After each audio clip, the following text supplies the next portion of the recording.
Good evening, football fans. This is Jeff DiMatteo back with another episode of Getting Defensive. Tonight, I am here with my esteemed colleague, one of my favorite IDP personalities, and the lead IDP analyst over at fantasypoints.com. Yep. Yeah, that's me. My man, Justin Varnes. Justin, how you doing tonight? Man, I'm doing great, Jeff. Thank you so much for having me on. I'm looking forward to talking about pressure rates, edge rushers, and also team defenses because a lot of times people will split up IDP from team defense, but they really are interrelated. And understanding how the entire defense works and what we expect from the entire defense really helps us get a much better read on what we're going to be talking about for these individual players. And so I'm really excited to bust this open with you. Awesome, man. Well, I know you've been on the show in the past a few different times, but just for the folks that are new that are going to be tuning in for the first time, tell us a little bit about your background and kind of some of the stuff you're working on currently. Well, I've been on with basically, fantasypoints.com has been around for a couple years, but it was a much larger thing. John Hansen is the fantasy guru, and he's had a big team together for years way before that. So I've been with them for about 6 or 7 years. Actually, this is going into my 8th year now that I realize it. Helping them write IDP content, which has been a lot of fun. We do a lot of focus over there on IDP as well as really from the film perspective as well as analytics and numbers and trying to blend all that together with projections and rankings and stuff. So mainly spending my time doing that and trying to avoid Twitter fights as best as possible, which so far I'm doing a pretty good job of. So, but yeah, man, I love talking IDP. And you and I had a chance to chat a bunch off camera over these years, but this is the first time it's just you and I sitting down and really hashing through stuff. So I'm excited about it. Awesome, man. Well, I'm happy to have you here. This is going to be a great show, so looking forward to it. Before we get into our main topic tonight, though, we had last week we did an episode. We had Mace Riney over here from IDP Guys, and we were going through tackle opportunity and kind of what it meant in terms of fantasy production. And we had a gentleman. Let me pull my notes back up here. Drew James. Drew wanted to know about Alex Smith, and we kind of glazed over the Steelers, and that's my fault. We were a little pressed for time, so Drew, if you're tuning into this one, this is going to be for you. Let's take a couple minutes and talk about Alex Highsmith. What do you see from that guy this year?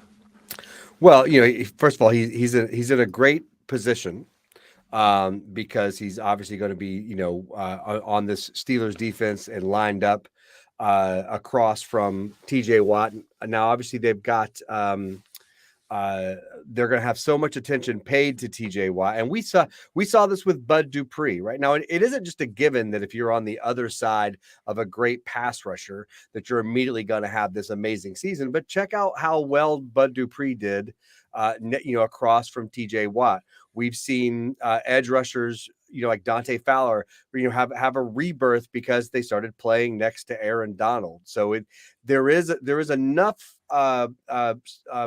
fire to that smoke of being across from not only just TJ Watt, which is great. And a lot of it, of course, a ton of attention's paid to him, but to also have Cam Hayward, who is one of the most underrated interior defenders still at 33. I mean, there's so much attention paid to that side that you got to figure Highsmith is going to have, let's just say he's going to have an easier time than most trying to find his way to the quarterback. Now, whether he can get it done or not is another thing, but I think he's got a pretty good shot. What are you seeing from Highsmith?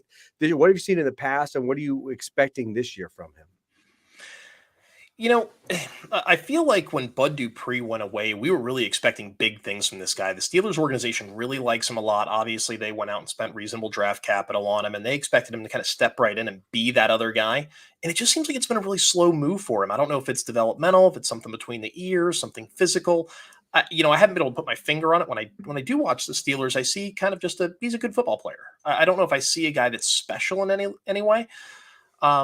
When I think about the Steelers, though, and I'm like, hey, you got Cam Hayward, you've got TJ Watt, they've got two guys that are really fast in the middle that don't know where they're supposed to be on the field, and Miles Jack and Devin Bush. I feel like there's a lot of assisted tackles in his future, considering he's still an edge player, just because those guys are going to keep bumping into ball carriers, and I think Highsmith's going to get to clean some stuff up. You know, I feel like this is a 6 to 8 sack guy. I'm Yeah. just not seeing enough pressure rate. I'm not seeing enough total tackles to make him a guy I'm real thrilled about. But if he's a linebacker 4-ish, 4-5, I'm feeling really good about that. I think he has linebacker 3 upside if he somehow goes and gets you 12 sacks. But again, that's going to depend on your scoring, right? If you're in a sack heavy league or you line up an edge, he becomes infinitely more valuable.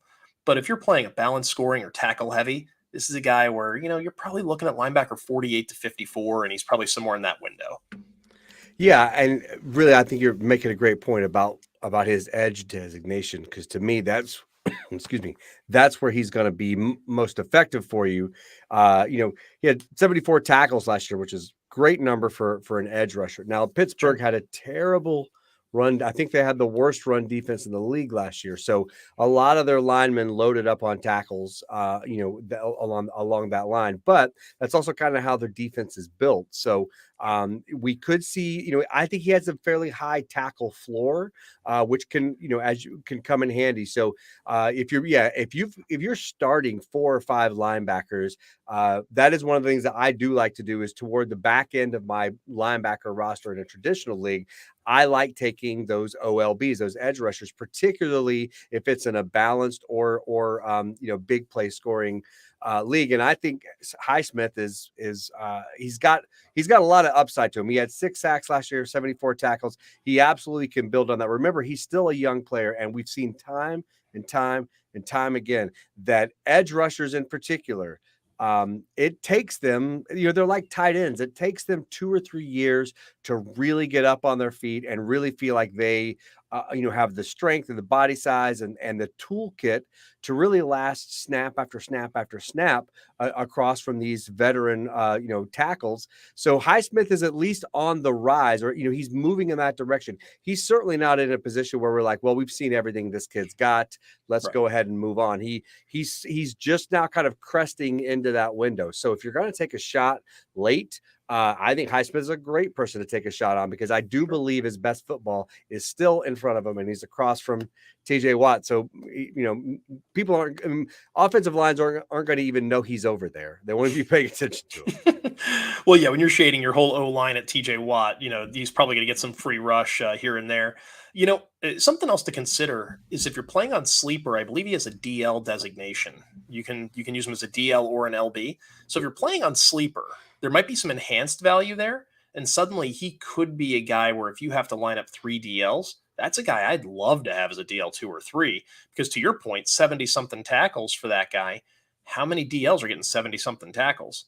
Right. And then chipping in 6, maybe 8 sacks this year. That's a pretty good collection of stats if you're going to be able to plug that in with a defensive line designation. So, Great. but cool. Well, Drew, we hope that helps. Hope you have a chance to take a look at that and take a listen to what we put out there for you. One quick note before we jump into tonight's main topic here.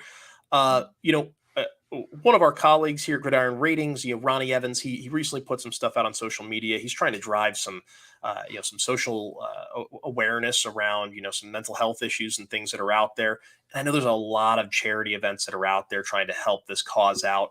But my understanding is the last week of the regular season, he's organizing a poker tournament.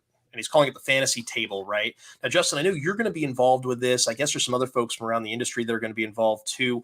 Sounds like a really, really great thing. If you haven't seen or heard of it on Twitter, let us know. We'd like to get you looped in on it. But Justin, anything to add on that? Have you been talking to Ronnie about how to get this thing going? Yeah, I mean, well, first of all, I think there's a pretty natural link between poker and fantasy football. We're playing the odds on both sides of that, and to me, it's I'm going to actually probably, when we start talking about pressure rate, I'll probably throw in some poker anecdotes, because a lot of what we do is we say this person has this percent chance to pull this off, and that means that he has that negative percent chance to not do it, and you have to go into it understanding that. So I think I haven't been surprised at how many people have reached out and said, "Hey, man, not only am I a fantasy analyst, but I love playing poker too." So I think it's actually a really nice fit, and it's going to be, I think, a cool way to raise awareness for mental health, and also just get some like cool fantasy football talk, in some other format other than just reading a 17 paragraph, which I am. No one writes longer, more arduous articles than I do. So I'm talking about myself here. But I think it could be a really cool thing, and it's obviously for a great cause. So I'm all in. Yeah, absolutely. So there's gonna be more information coming out on that. So if you're listening or tuning in and you'd like to get more info, reach out to at Ronnie A. Evans on Twitter, or leave us a comment on the video, ping at Gridiron Ratings, one way or the other. We'll make sure Ronnie gets the information and links up with you to get you all the info you need. So without further ado, I think we should probably start getting into the nitty-gritty, right? Let's do it. All right. So our big topic here is pressure rate. We always talk about sacks. Sacks kind of gets all the glory. And just for those that are maybe unaware, don't really think about these figures, pressure rate on its face is pretty simply put as the frequency at which a player is enacting some form of pressure on the quarterback. Duh, right? For fantasy, we measure this by taking the sum of QB hits, hurries, sacks. We divide them over the number of pass rushing snaps. There can be a little variation in this, as some folks will use total snaps played in lieu of pass rush snaps, or various places with different stats, Pro Football Reference, PFF, 33rd team, wherever you might go for your stats, may have different numbers for QB hits, hurries, etc. But generally speaking, they should all be pretty close, right? Yeah, and you're making a great point about where everyone's still trying to figure out how best to measure this. Right. What if you get close enough to the quarterback for them to move out of the pocket? Some people will count that as will track that as a statistic, and another site won't. They'll so whether it's QB hits or QB hurries, sometimes they'll put them together. So that can be a little confusing, but I think mainly what we're going to try to do here is there's enough global evidence to kind of wrap it up into a phrase that we call pressure, and most importantly, which we're going to get into a little bit later, is luckily there's a sticky enough correlation from pressures to sacks, and that's really what we're going to dive into once we really crack this nut open. Absolutely. And there's a ton of research out there. And we're not going to get too deep in the weeds on the research on it because we're just going to kind of stand on the shoulders of giants here. PFF, 33rd team. I'm sure, Justin, you've already got some stuff out there on it. If you want to learn more about the correlations that are out there, check out the stuff Justin's done at Fantasy Points. Go check out 33rd team. They have a couple of great articles on it. PFF has some great articles on it. And you can really educate yourself on the correlation level. But what we found is this is the stat that ties to future sack production and future pass rushing production for the sake of fantasy, especially to get points for QB hits, hurries, and all that. So this is going to matter when you're really trying to find who's that guy, right? We talked about Alex Highsmith earlier. We talked about a guy, hey, look, we're trying to figure out, is he hitting his ceiling? Like, is he due to regress? What does that look like? The numbers we're going to talk about were tabulated like this. We took projected win-loss for every team. This is over the last, for this season. Expected run-pass splits against. We use the numbers from the play callers and from the teams in question. And we kind of throw it into a blender to kind of see what's going to look right, feel right in terms of getting the right run and pass split. Play caller tendencies over the last 3 years, including blitz rates. Scheme-adjusted sack funnel. Some teams, the Baltimore Ravens the last few years, they're really good at getting one guy a ton of sacks. See, Matt Judon when he was there, Odafe Owe, these guys where they scheme it up where they come free. We adjust for the sack funnel to figure out who's getting the pressure, why, etc. And then lastly, player tendencies. We dump all of it in the blender, and then what we get poured out is kind of these projected total pressures and pressure rate numbers. Justin, anything from a process standpoint that you might want to add to that, or that you kind of add to that whole equation? Well, the only other thing that I do is just like a double check or just something to kind of balance that out as everything we're talking about right now are happening during pass plays, and to measure, to help more adequately measure how a defender is actually, handling the offensive line in front of them. I also will, once I've got all that figured out, I'll do another run actually with tackles for loss. So that's basically, Jonathan Allen is still affecting the backfield. He's in the backfield making he's pushed past the offensive line. Now, offensive line technique is totally different playing the run versus the pass, but I found it as a nice checkpoint to say, if I see something that's a little off, I want to see those tackles for loss numbers also align pretty evenly. And I've noticed that for the best players, they do. And I've found that, sometimes if those numbers are lower, there might, it might lean you to be a little bit more cautious about someone, or the other way around. It might make you feel more confident about a player to see that, yes, their tackles for loss are also, are basically pushing the boundary for what I would be expecting anyway. But I do it as a separate, like a second wash through, if you will. So it's a separate process.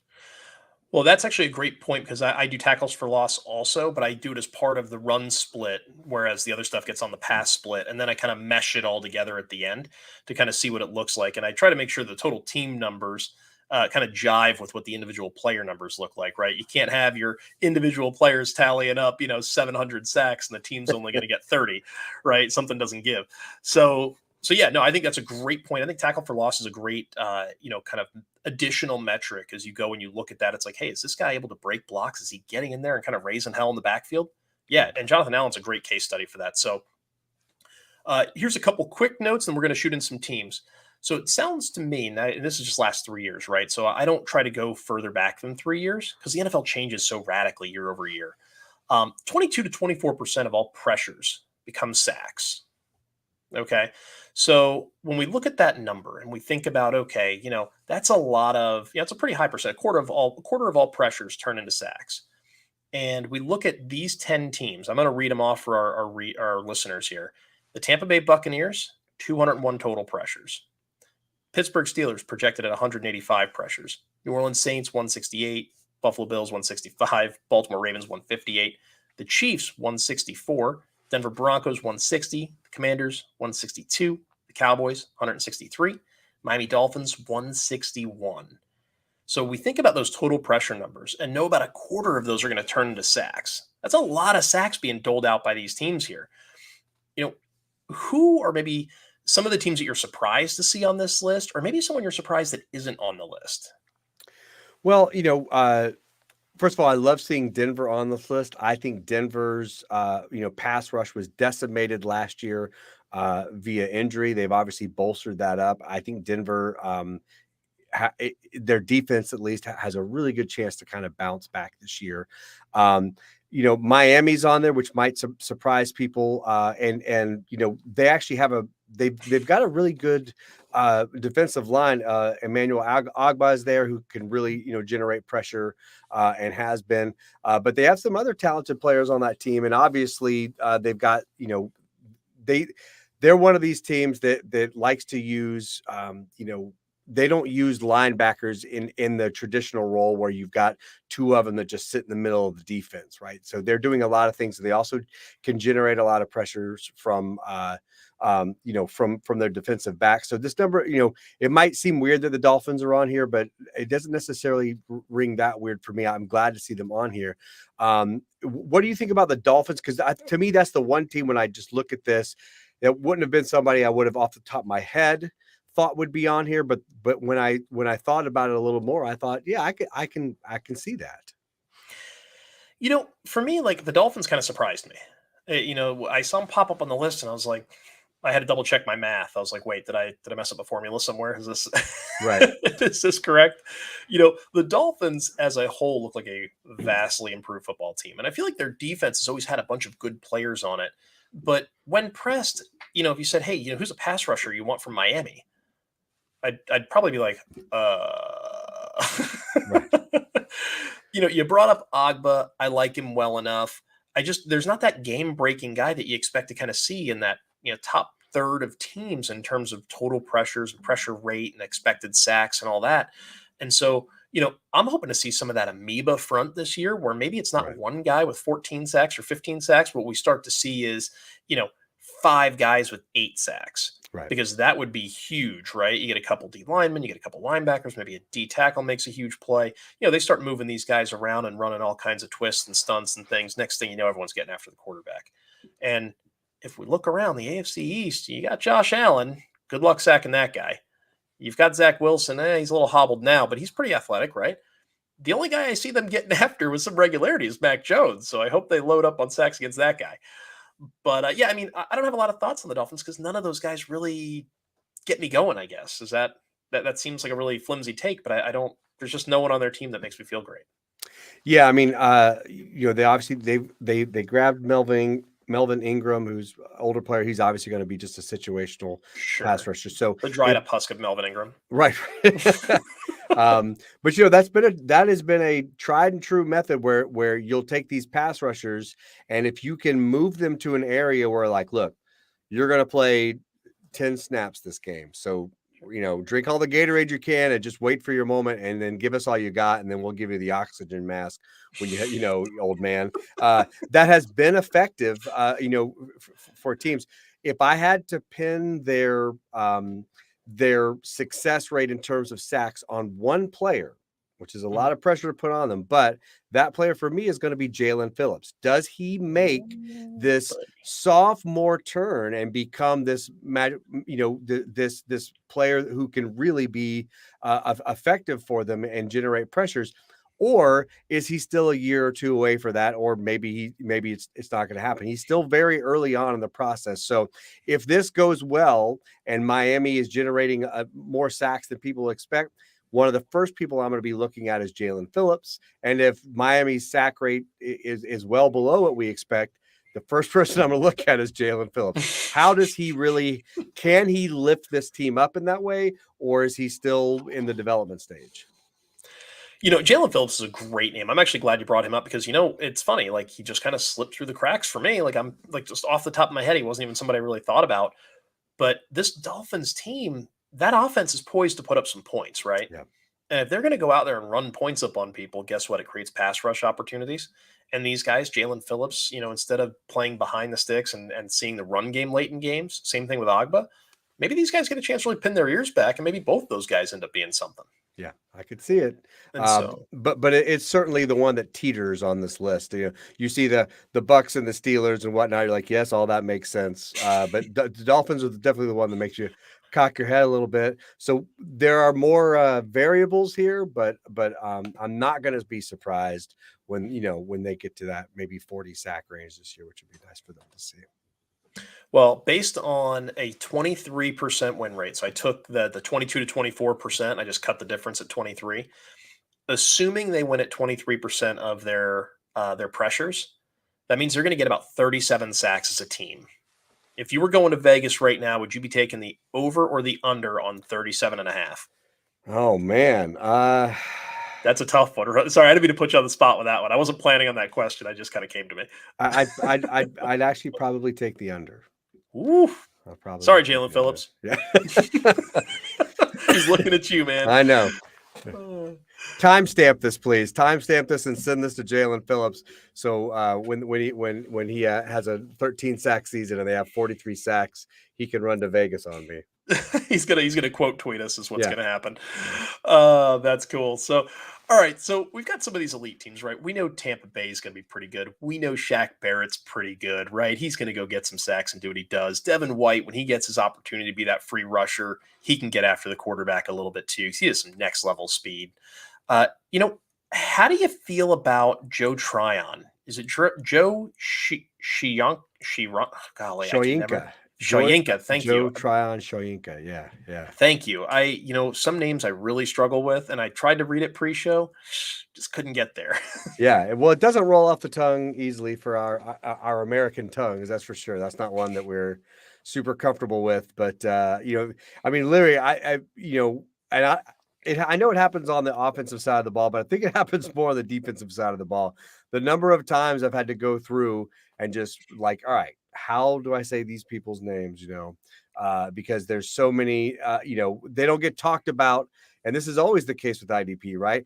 Sure. These guys don't get their names mentioned on ESPN nearly as often, so they're not necessarily household names. But to me, we'll just call him Joey T for now. Okay. I like it. I like it. So Joey T is this is another one of these players, right? This he's entering his second year. Now there's no more Jason Pierre-Paul there to be quote unquote in his way or to, prevent him from getting meaningful snaps.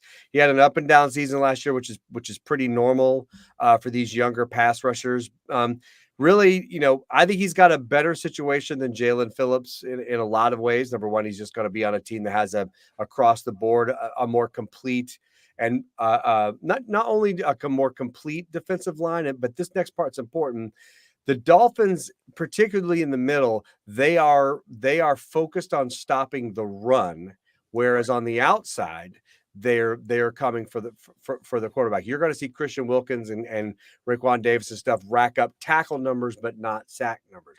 Well, in Tampa Bay, that's not the case. They're all coming for you, and that really helps. A younger pass rusher like him. And again, I'll go back to the TJ Watt thing. I know Agba doesn't have a huge name, and he's not as nearly as scary, but they do have some talented people and on their side, but nowhere near the level that Jalen Phillips has those guys, but that's nowhere near the level that an offensive line is going to be looking at as Shaq Barrett and a Vita Vea. And they're going to be much more worried about them. So I think old Joey T there will have a little bit easier time, an easier path to the quarterback, but it's going to take some development. I'll see if we'll get there. I don't know how much of him you got to see last year, but how are you feeling about him in this situation with no Jason Pierre-Paul? With no JPP, now when I ran my projections, I'm going to be honest with you, I didn't really expect them to go JPP-less. I really thought he was coming back. Right. And, I don't know. He hasn't signed anywhere, has he? Has he officially retired or signed anywhere? I haven't heard that he's retired or signed anywhere. So yeah, so I'm still not counting that out, and that's really hindering the way he's projected at the moment. But I saw a kid that had good get off. He had pretty decent bend. He's not elite, right? He's not out here looking like Aiden Hutchinson where he's gonna bend wrap right around you and crush every quarterback.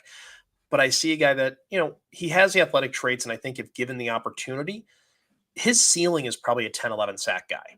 That's kind of where I see him fitting in. And then at some point or another, it comes down to that interior eating up blocks too, right? Because Sue hasn't come back. Right. And they just signed Carl Nassib. And truthfully, like Nassib's a good, solid player. I like Nassib. But if we put him in a 3 technique, do we really feel good about him eating up a couple blocks to free up Joey T or even Shaq Barrett to come off the edge unimpeded? Right. I don't know if he's the guy for that. Yeah. And so I'd love him more if he was in an even front. I can get him out in like a 5 technique and let him just isolate a tackle. That would be a lot better for Nassib. And it would probably be better for pressure in general for the Bucks. But I'm looking at Barrett's obviously the number 1. But if you're doing a dynasty startup right now, or if you're in a position where you're doing redraft and you're running a deeper roster where you're going to go ahead and have 5, 6, 7 linebackers, in terms of starters plus bench, I don't mind plugging this guy in as a 5 or a 6 right now. And the upside's there. It's just a matter of people are going to sleep on him because they're looking at Shaq Barrett, they're looking at Devin White, they're looking at all these other dudes on that defense. Yeah, and a lot will fall on the shoulders of a Akeem Hicks. Moving teams. How do Hicks and Golston kind of operate around Vita Vea there? But so that's what I mean in terms of like across the board. There's just so much talent there. I just think in general he'll have the opportunity. Whether he can convert on it is another thing. Now, let's go back to Alex Highsmith. This is year 3 for Alex Highsmith, and last year we saw this decent bump up for Highsmith, and we're hoping that that'll kind of continue. This is Tryon's second year, and he was he was an under 50% snap guy for them last year, obviously because you have JPP. You're gonna, and JPP is one of those guys who was like he's like Cam Jordan. They just do not want to come off the field. They don't want to hear it. They don't want to hear they need rest. They want to be on the field for every single snap, right? So he hasn't really gotten a ton of experience in it. But if I'm toward the end of my draft and I want to pick an edge rusher and I'm looking at Phillips and Tryon, I think I'm going to take Joey T there just based on opportunity and the talent that's around him. I love the word opportunity. Opportunity is synonymous with upside, and that's something where I think the IDP space doesn't really hear that enough. We don't use that terminology enough on defense, and but I love that that's the way you described it, because I'm right there with you. Let's shoot through a few more of these. So we already talked about Pittsburgh, right? And sorry, Steeler fans, I know we glazed over them on the tackle thing last week. We led with Alex Highsmith. We know what TJ Watt is. Any quick notes on the Steelers, Justin, before we just kind of glaze over these guys? No, I mean, Cam Hayward obviously is a player who, loads up on tackles, because of his fit there. He's more of a tackler than a sack guy now. But that doesn't mean he doesn't have those pass rush chops. He certainly does. And he's 33, but he still played great last year. And we're seeing players more and more, get into their 30s and still be able to move around and be effective. So I think Hayward is really the kind of the cog in that wheel that will allow for TJ Watt to do his thing. And it'll be interesting. Miles Jack has some pass rush chops. I don't think they're going to use him that much like that. And I know we're mainly going to focus here on defensive line because, defensive back sacks, of course, and blitzes happen quite a bit. But to me, I mean, that's really it. Just, those are the three characters that I'm most focused on. And I think all three of them can certainly do damage behind the line of scrimmage. It's just a question of whether they're going to let Hayward move forward more often this year than they did last year. So you mentioned, obviously Hayward. We know those guys have to eat up blocks and still get after the quarterback up front. One guy they went and drafted this year that kind of stood out in my mind a little bit was DeMarvin Leal, the kid out of Texas A&M. Now, this was a highly recruited guy. This was a guy where, we're talking a year and a half ago, people were like, oh, this guy could be a first or second round draft pick. He slides in the draft. He's a big athletic dude. Do we think this is going to be an eventual bookend or even replacement for Cam Hayward to be that guy that can take some pressure off of Watt and Highsmith and these other guys? I mean, that's when they drafted him. That's the first thing I thought is that, my first thought was like, about replacing Stephon Tuitt, which I think at the time Tuitt hadn't retired yet. So I was thinking that it'd be somewhere in there that, that they envisioned him being there. I can't imagine it will be this year. But I do think, dynasty wise, when one of your best players is 33, you have to start planning. That's not that Hayward train isn't going to run forever. So yeah, I'm with you. I think that's exactly what they're hoping to get out of Leal, but I expect that to happen the next probably 2 or 3 years. If you're running if you're in a dynasty league and say you got a 40-man, blended offense IDP roster, would you take that guy like the last couple rounds of your draft just to stash him and taxi him if you can? I would, because I think taking shots at a player who could be one of the top 5 or 10 defensive tackles, defensive interior, to me, those are harder to find. It's harder to find a complete defensive interior for fantasy who's going to be out there for tons of snaps. And I want to take some shots there. There are a ton of edge rushers. And most of them all have a similar role. Their effectiveness is going to obviously waver some, but there are a lot of defensive, interior linemen who are completely useless for fantasy. And so that well is a lot shallower for that position. And I want to I'd rather take a shot there. If I was between an unknown rookie edge rusher who has some bodies to try and leap over before he's starting, and Leal, I'm going to take the defensive interior guy most times. Cool. Well, I'll tell you what, based on a 23% win rate, and we use that as kind of a flat number for all these teams just to get a sense of expected sacks for 2022. The Steelers are only expected to hit 42 and a half sacks. So if we're at 42 and a half sacks and we figure TJ Watt's getting 17 to 20 of them because he's an animal, Mhm. that's not leaving a whole lot of meat on the bone. Do we think the Steelers, with who's on the roster, can take that number and beat it by 5 or 6?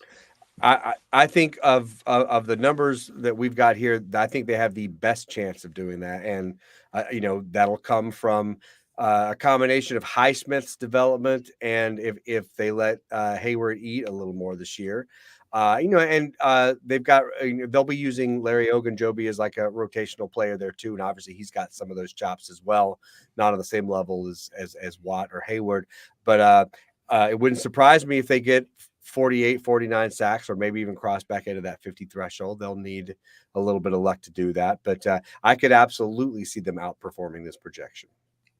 Cool. Well, I'll tell you what, why don't we stay in the AFC North? The Baltimore Ravens have changed defensive coordinators. Wink Martindale's moved on to the New York Football Giants. We're looking at a group now that they don't get as many plays on defense typically as people might realize. They're usually running a little low because they're so run heavy on offense. They grind the clock out, right? So you just get fewer snaps defensively. So their total number of pressures might be a little low. But I mean, outside of Odafe Owe, I mean, we know we're not getting David Ajabo anytime soon. Right. You got Owe. Anybody else you feel comfortable with getting after the quarterback and getting some pressure on passers here? I mean, no one who's going to play significant snaps. Obviously, Calais Campbell and Justin Houston, when they have fresh legs, are very, very dangerous. But they'll either be rested and used sparingly, and we just talked about opportunity, right? So when let's talk about this pressure rate, right? So if we expect Justin Houston to convert, 1 out of every 4 pressures, if he's on the field for 12 snaps, how many sacks is he really going to bring home for us? If he's on the field for 60 snaps, that's a different thing. I don't think these guys are going to be on the field that long. I think they're going to be saved for passing situations. So their sack numbers will be in the single digits. As a matter of fact, I have a hard time seeing anyone on this team having sacks, pushing the 9 to 10 range. How about you? I think Owe is probably the only guy that I have in double digits. And that's because he's in that Matt Judon role where he doesn't get quite as many free rushes as Judon had. Judon's last 3 years in Baltimore, I don't know if people realize that he led the league. I think he was first, and second 3 years in a row in number of unimpeded pass rushes, meaning he was not blocked by a single person on the offense.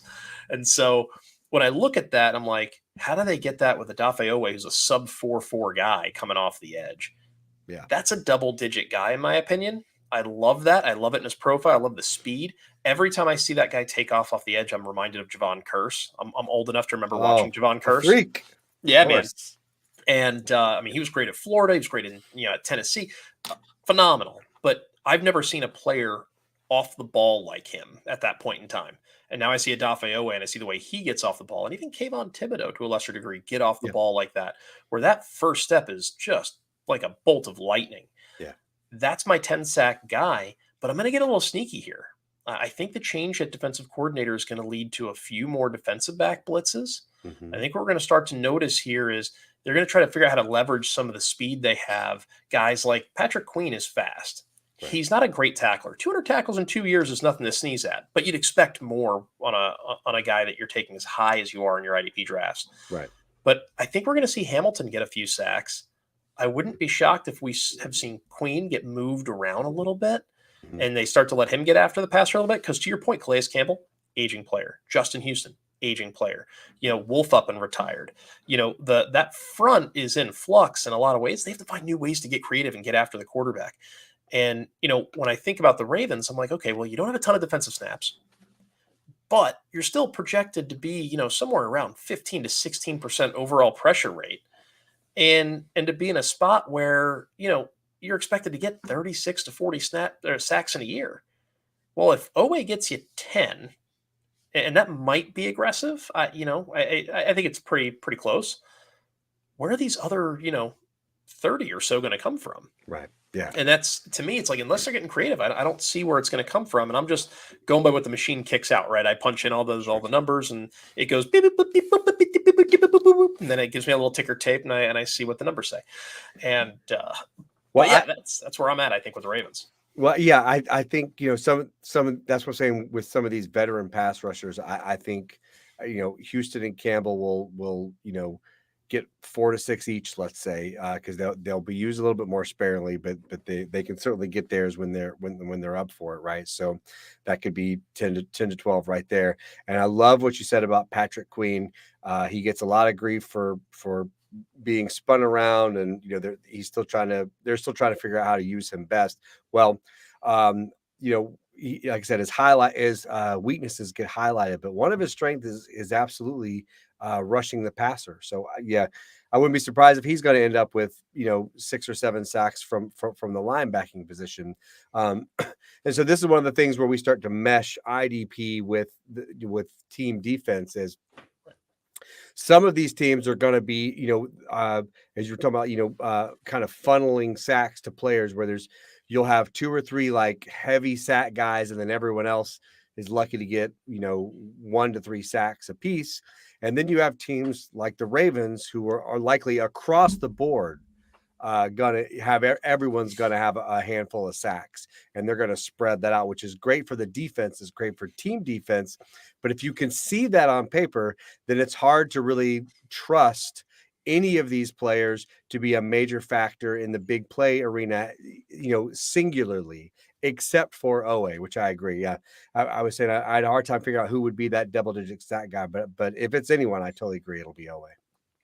Cool. Do you think the Ravens could make a play for Roquan Smith? Oh man, that'll be, well, this is interesting, right? Because there's lots of LB needy teams who I'm sure have kicked those tires. The interesting thing about the Ravens is, I think now they are built around not relying on the linebacker, right? So Sure. we know when they drafted Kyle Hamilton, there was all this talk about, well, there goes Chuck Clark, and I thought, wait a minute, they love Chuck Clark. They think he's great. And they just brought in Marcus Williams. I mean, they are loaded at safety, and that's how their defense has been built for the last several years, is they've got, I swear they use 22 defensive backs every game. They're just like shark's teeth. There's just rows and rows of them. Last year they did, because they were all injured. But, right. Well, but yeah, that was certainly the plan before everyone got injured, right?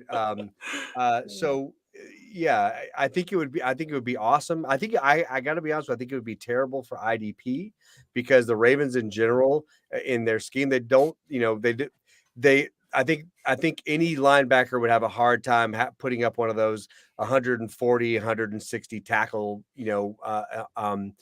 seasons there, partly because of the scheme and partly because of something that you've mentioned twice here, which is that they just don't play a lot of snaps, right? I'm doing a piece right now on the difference between Fred Warner and like Foye Oluokun or Blake Martinez. Fred Warner plays so few snaps. Every year, the 49ers are one of the top teams in preventing yardage, which means consequently they're always at the bottom end of the snaps, right? So Fred Warner's playing great. He's floating around 14% tackle rate, but he's playing over the last 3 years, he's played somewhere between 250 and 350 fewer snaps than people who are playing the exact same role on other teams, but are just on worse defenses, right? So that opportunity is the sort of thing that'll cost a player, 10 to 30 tackles a game, or not a game, a season, or maybe 1 to 3 sacks a season. It tolls up by the end of the year. It's so important, and you kind of delving a little deeper into that. It's so important to remember, and I kind of feel bad for Patrick Queen, because that's a guy that I feel like I'm always defending, because I look at it, to your point, hey, the Niners, they don't have a ton of snaps out there. The Ravens, they don't have a ton of snaps out there. It's like, Patrick Queen's a guy that was converted from running back to linebacker. Right. Like, he's still learning the position. He was converted in college. This isn't a guy that has a ton of, 3 years at LSU playing linebacker, right? When you think about guys like him, Fred Warner, and so on, like, you have to remember they have a defined ceiling. This isn't Roquan Smith or one of these guys that gets 99% snap share and he's on the field for 1,000 snaps a year. He's just not. And that's okay because they're super efficient. They're getting a ton of points per snap because, guys like Warner, heck, what's he doing? He's getting you past the fence. He's getting you, 8 tackles. He's getting you an occasional sack. But anyway, that's not why we're here today. So we'll jump past that.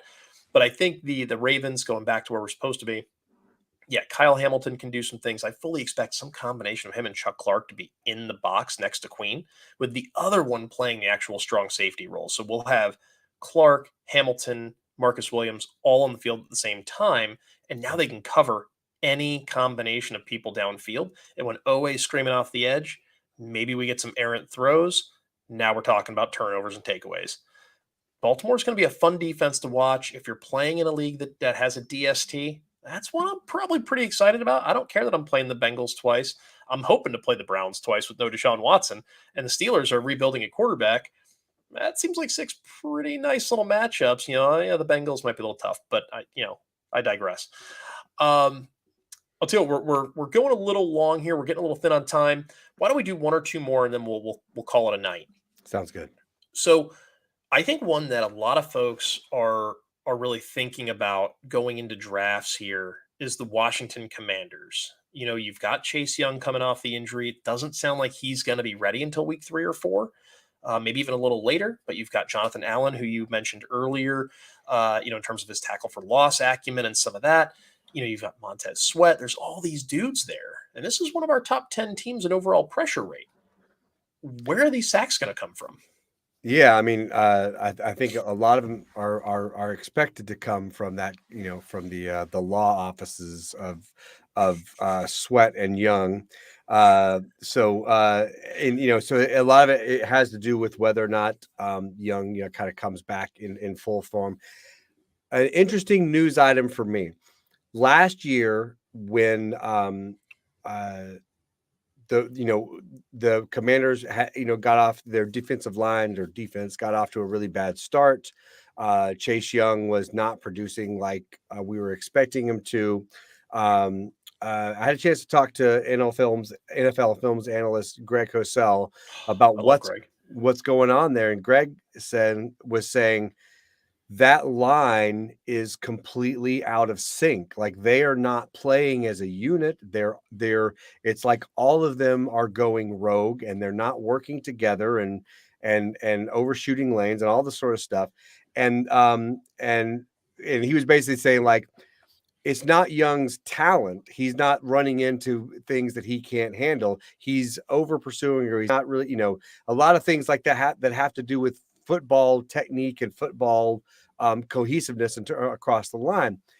And I think I read this about a week or so ago that the Commanders actually let their defensive line coach go. Like they fired him during training camp, and that was like the match that lit the flame for me. That said, okay, that makes a lot of sense. That we've got all these talented players, and they are not working as a unit together, and that could. That at least in part explains why Young's numbers weren't what they should have been last year. So if he comes back healthy and they have more cohesion on that line, I would not be surprised if all of these guys don't have elevated numbers as they start to play better as a unit. Now, we're obviously taking a leap of faith here that the next defensive line coach will be able to do that, and that certainly is a leap. But if you're asking where the sacks are going to come from, I mean, this line, right? You've got Allen, you've got Daron Payne, who I know is not a heavy sack guy, but you got Payne and Allen in the middle. You got Young and Sweat across the front. I mean, on the edge. You got Efe Obada there who can back them up. I mean, to me, this is a line that is pretty talented and even and balanced across the front once Young comes back. So maybe if you tick off a few of those sacks, given the fact that Young won't be there for the first couple of games, that's probably where maybe it would settle in. But, I could certainly see. And by the way, Cam Curl, speaking of defensive backs and blitzing, right? Cam Curl can get after the quarterback too. So we have to consider that as well. Absolutely. Well, and you raised a great point with the coach. That was Sam Mills Jr. that was let go, unfortunately. Son of the late great Sam Mills, the linebacker, and linebacker for the Saints, coach for the Panthers. Um, he was replaced with Jeff Zagonia. Now, Jeff was a longtime NFL defensive lineman. This Right. is a guy that, back in my beginnings of playing IDP, we're talking in like the, early 2000s ish. Like he was still playing in the NFL at that point. This is a guy that's probably got, I don't know, 12, 14, 15 years on the younger coach that went away. My hope is that maybe that maturity difference that's there and somebody who's seen some of these things can kind of snap these guys back into form. I know Warren Sapp was out there with these guys in camp, and he kind of read them the riot act about playing together, and he had to tell them about his time in 2002 with Tampa Bay, where it was like him and Simeon Rice and all these guys, and they had to learn how to play together because really it wasn't just the Warren Sapp show. Sapp was able to do what he did because he had Simeon Rice doing his thing, and because he had these other guys doing their thing, and that's what made it work. So hopefully we can get these guys kind of working together and make it go, because that could be a really fun and exciting front. Yeah, I'm glad you mentioned that part because I remembered reading an article from one of our colleagues. This was, I don't know, 3 or 4 years ago, but basically they had done a study of Ndamukong Suh. And Sue early on with the Lions was obviously a wrecking ball, and then Sue's role kind of changed, particularly when he went to Los Angeles, but also kind of there later with the Lions, and they tracked Sue's movements and noticed that how the sacks and the tackles for loss all raised the play from the players on either side of him.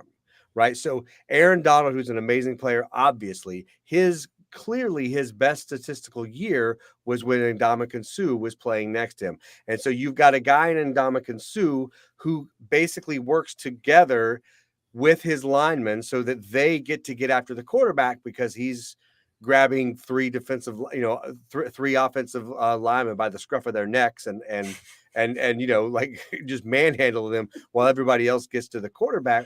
And that's that cohesion where everybody has to understand their role in the puzzle.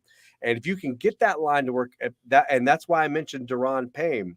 If you can get Payne and Allen to kind of switch off on those sorts of roles to really kind of clog up the interior and allow fewer double and certainly triple teams for guys like Sweat and Young, we could really see some damage here. And I would not be surprised if Washington doesn't have that defense this year that we were all expecting them to have, last year, which they didn't obviously live up to. Fair enough. Well, I'll tell you what, one last question on Washington. If you've got Chase Young in Dynasty, and this is going to be a yes or a no, let's cut it. You've got Chase Young on a Dynasty roster. You know he's missing a few games this year. You don't know what that D-line's going to bring. Do you try to trade him right now and try to get something out of the name value? No. For me, I believe it might be the opposite. I believe people see an injured player and a player who had a down season last year. And for me, I'm going to hang on to that chip because if all of these things, I don't like it when I don't know why a player is not doing well, right? I didn't know why Patrick Peterson kind of like fell off the map in Arizona, and then it turns out he didn't realize that he had diabetes, and then he got diagnosed and got himself straight, and he came back and was like, oh yeah, he's PP again, right? We didn't know why. You and I could put our finger at least partly on why Young might have had the season he had last year and all of that. So because of that, I think that's a player I'm going to hang on to just because I think the top end of that is worth hanging on to. But I'd love to know your opinion if you feel the opposite way before he ends up coming back, because if he does come out flat, you've lost whatever value you could possibly get for him. So I only asked this question because I needed another opinion because I have him on a Dynasty roster. Yes. This is what we're really here for folks, is to help each other. We're trying to win our own fantasy leagues, and you're just happy to be listening. 100%. So it's a contract salary cap league, and I drafted this guy in the first round of a rookie draft because I was like, you know what? I really want to go get some stud edge rushers. I'm still kind of like rebuilding this roster I adopted a couple of years ago. And I went and even took Aiden Hutchinson in the second round this year. So now I've got Hutch, Chase Young. I already have DeForest Buckner. Like, I made sure my D line is stacked, right? But here's what I'm looking at. And I do enough of my own research to kind of get to this point. He misses 4 games this year. He's coming off of a major knee injury, and it sounds like it wasn't a straightforward tear. So he's probably not going to be himself this year, which then puts me into, okay, is next year really the recovery year? And now we're talking about being 3 years removed from that monster season at Ohio State where this guy's the second pick in the draft, and we're talking about the Predator, and he's this badass that everybody wants on their team.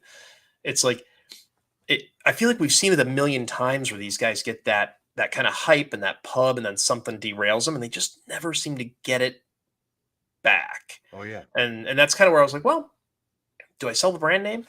Like, right. even if I'm selling it at, I don't want to say pennies on the dollar, but if I sold 85 cents on the dollar, is that better than waiting a year and not being able to get more than 30 cents on the dollar? Yeah, I certainly track that. That makes sense to me. That again, the things that would make me keep him would be, we've already talked about how it wasn't for a lack of talent or anything last year. Right. There was issues on the line, and a line, just like an offensive line, has to play in sync. So does a defensive line. But just as we were referencing Alex Highsmith and Joe Tryon in terms of who they're playing with, teams will not be able to only focus on Chase Young. They will not be able to just, load up on that side and shut him down. They will get eaten alive by the other defensive linemen on this team. So I think, there's all of these reasons to believe that if that leg comes back okay and he is healthy, he has the talent, he has the opportunity. This is a player who will not be heavily rotated. They do, this is, unlike, like Buffalo last year had 32 defensive linemen they were rotating around. Philadelphia, right? Philadelphia basically had 2 complete defensive lines, and they call themselves Alpha and Beta, and they just rotated. They kept each other fresh. Well, there's no one like that behind Chase Young. Chase Young has the opportunity to be a Cam Jordan or DeMarcus Lawrence, and that's that's a fairly conservative, I think, projection for him. So let's set aside Myles Garrett and TJ Watt and all those guys, which would be his ceiling. A healthy projection is this guy's should play a ton of snaps and have a solid floor. And so, don't hate me if you end up keeping him and then he doesn't do well. I'm blaming you for that. No, timestamp it. Timestamp it. There we go. I'll quote tweet you when it goes sideways. Well, I'll tell you what. Hey, we're closing in on an hour here. We did have a couple players that we had on the show notes that we wanted to talk about. We had a few other teams we just didn't get to that were in our top 10 here. We didn't get to the Buffalo Bills, the Dallas Cowboys. We barely touched on the Denver Broncos. I think we mentioned them once. You had a few players that you thought were a little low on most draft boards. I know we already talked about Agba, but give me a little something on DeMarcus Lawrence. Why should we be getting hyped about DeMarcus Lawrence? Because DeMarcus Lawrence was injured at the very beginning of last year. And so he's actually been healthy for quite a while. He's quote unquote, he's not really coming back from injury anymore. He's been well over this injury for not a full calendar year, but we're pushing that at this point. I mean, when he came back last year, he came back and was mostly the player that we knew he was, but before he went down. This is another guy who I think will play a ton of snaps. He's in that Cam Jordan category where it does not matter. The guy just does not want to leave the field. And so we're talking about pressures and converting those to sacks. Well, you need snaps to do that. So if DeMarcus Lawrence plays, somewhere in that 70 to 80% snap range, which I believe he's still capable of. He's floated around 60s the last couple of years, but they've had more defensive linemen to rotate in. I don't think they are as deep this year as they have been in the past, right? They lost Randy Gregory. A lot of these guys have gone to free agency. I think Lawrence is going to be out there for a solid number of snaps. I would not be surprised if healthy, he pushes closer to the 65 to 70% range. And he's proven that he can give you a solid tackle floor, and it's definitely still, agile enough and healthy and young enough to get after the quarterback. So I think he's a guy. He's only 30 years old, right? We've got Cam Hayward, who's 33. We've got these other players who are 32 and 33 who are still very effective at their positions. He's just 30, so he's not too far from that like prime age of 28. I think he's still got plenty of tread on his tire. Well, I'll tell you, I've got him pegged in right now at DL 13. Mm-hmm. Yeah, and I think that's a pretty safe spot. Yep. 12 sacks is what I have him down for, and he's a guy that we expect to have a pressure rate that's going to be somewhere in the high teens, depending on how you want to measure it. So depending on your metrics, you could be going high mid-teens up into the low 20s, depending on your stat metrics. But cool, I like DeMarcus Lawrence. That's a great one. You had a couple others on the show notes here.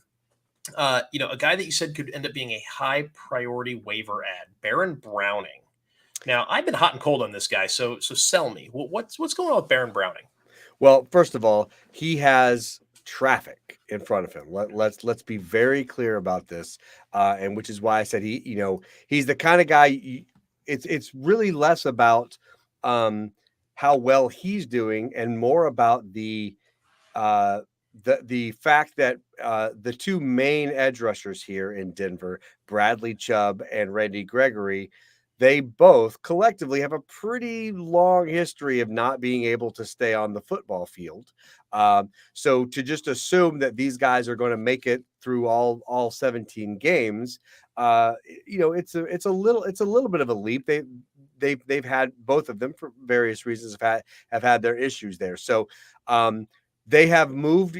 Browning to me is like a Hassan Reddick. He's a converted inside linebacker who they know, although he doesn't have amazing coverage skills, he definitely has heightened coverage skills and awareness of routes that's on a higher level than your average defensive end or your average edge rusher, if you will. Sure. That's actually a very underrated element of Von Miller's game, particularly in his prime, is you could send Von Miller out to cover a tight end from time to time. You wouldn't want to do it too much, but he has that skill set. So because of that, if Browning, to me, I think it would be that either Gregory or Chubb goes down, and then instead of relying as much on Malik Reed, they may rely on Browning more because he has a more diversified skill set, could play in more situations than just going after the quarterback. That gives us a little bit of diversity when it comes to passes defensed and tackles and things like that. But a lot of things have to happen. What I like about Browning is I love what they've done with him. They've moved him there so far. What we've seen on film, which is very little of it, and what we've heard from training camp is he is excelling in this role.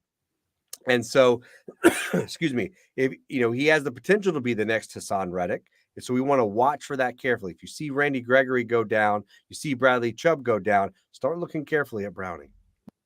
I can dig that. No, that's cool. So I didn't really love the prospect when he came out. But one of the things I do when I try to evaluate players that are coming into the league is I try to get in a minimum 300 snaps over the duration of their collegiate career. And that's kind of where, and I try to figure out, okay, do I like this guy? Do I not like this guy? And when he landed in Denver, I kind of just went, ugh. Because I feel like that's kind of where linebackers recently have just kind of gone to die, unless your name's Josie Jewell. Yep. But no, I think something you said that really stood out to me was the diversified skill set. And I think that will give him that, because I like Malik Reed as a rusher. Right. But if I'm a football coach, I'm saying, you know what, give me that guy that can do a little bit more. And if something happens to one of those other two guys, yeah, give me Browning. I think I'd rather have the skill set. I think you've sold me. I'll get on board with Browning. But again, I'm not drafting him unless I just have I have a very, very deep bench, because He's not going to leapfrog Chubb or Gregory. I just don't Yeah. see it happening. And he might play, 8 to 10 snaps a game, even if he can get in front of Reed at this point. It's going to have to be an injury, which is why I called him like a high priority waiver wire ad Sure. if something like that were to happen. If your league allows you to pick him up and taxi him, I mean, definitely throw him on the taxi squad, but we're not advocating that you use draft capital on this guy. Right. Just keep your eye on him, kind of thing. Throw him on the radar. Yep. Well, Justin, we've been at this for an hour and 4 minutes and counting here. And I think people are probably going to be getting tired of listening to us at this point. So before we roll out of here, where do you want people to go find your stuff? Where do you want them to check you out most? Give us something that they can sink their teeth into. As Jeff, as you said, I'm one of the IDP analysts over at fantasypoints.com. That's where you can get all my written content. We do our own set of podcasts over there, projections, rankings, IDP dynasty, have IDP cheat sheets, the whole 9 yards. But mainly where you can catch me is on Twitter at Down with IDP. And you can also, if you have the SiriusXM app on the SiriusXM Fantasy channel, channel 87, I'll do a little IDP report on John Hanson's Guru in the morning, usually on Wednesday mornings, sometime around 8 a.m. So if you're up that early and you want to hear some IDP talk, you can tune in then. I've heard you on there a few times. I never miss the Guru in the morning because I'm a serious nerd. However, I usually don't get on until about 8:30. That's when I start my work day, and so I'm doing emails while I'm listening. And before that, I'm dealing with my 3 and 6-year-old, and they're terrorists is the problem here. And it's hard to do anything with those two. Right. Well, with that, I think we covered a few really good things. There's going to be some more teams to talk about at some point in the future. Justin, I look forward to having you back on the show at some point in the near term. A closing note for Gridiron Ratings. Keep an eye out. We're going to be sending some posts and maybe a little video. We are going to be closing down the site for a few days, and we're going to be doing some wholesale changes. We're going to have a little video we'll post to the YouTube channel and to the Twitter handle, kind of give you a little overview of it, but just something to be aware of. But in the interim, we hope you enjoyed the show. If you have any questions, hit us in the comments, ping us directly on Twitter. You saw how to get to Justin. You know how to get to me at NFL_DiMatteo or at Gridiron Rating. With that, all I can really say at this point is good night, Gracie.